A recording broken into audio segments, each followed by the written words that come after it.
So VLC is like the king of media players on Windows. It can handle pretty much any type of media file you throw at it. In this video, I'm gonna walk you through how to download and install it for free. So let's dive in. First, go to videolan.org with a browser of your choice.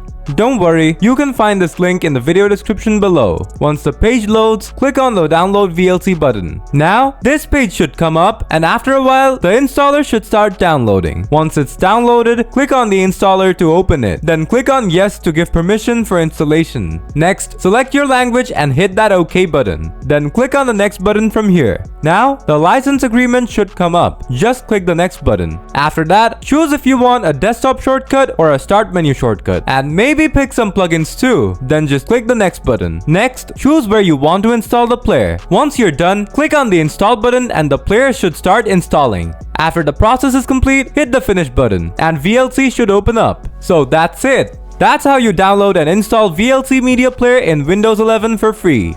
If the video was useful, please hit the like button. And if you want more tech related tips and tricks, don't forget to subscribe to the channel. As always, thanks a million for watching.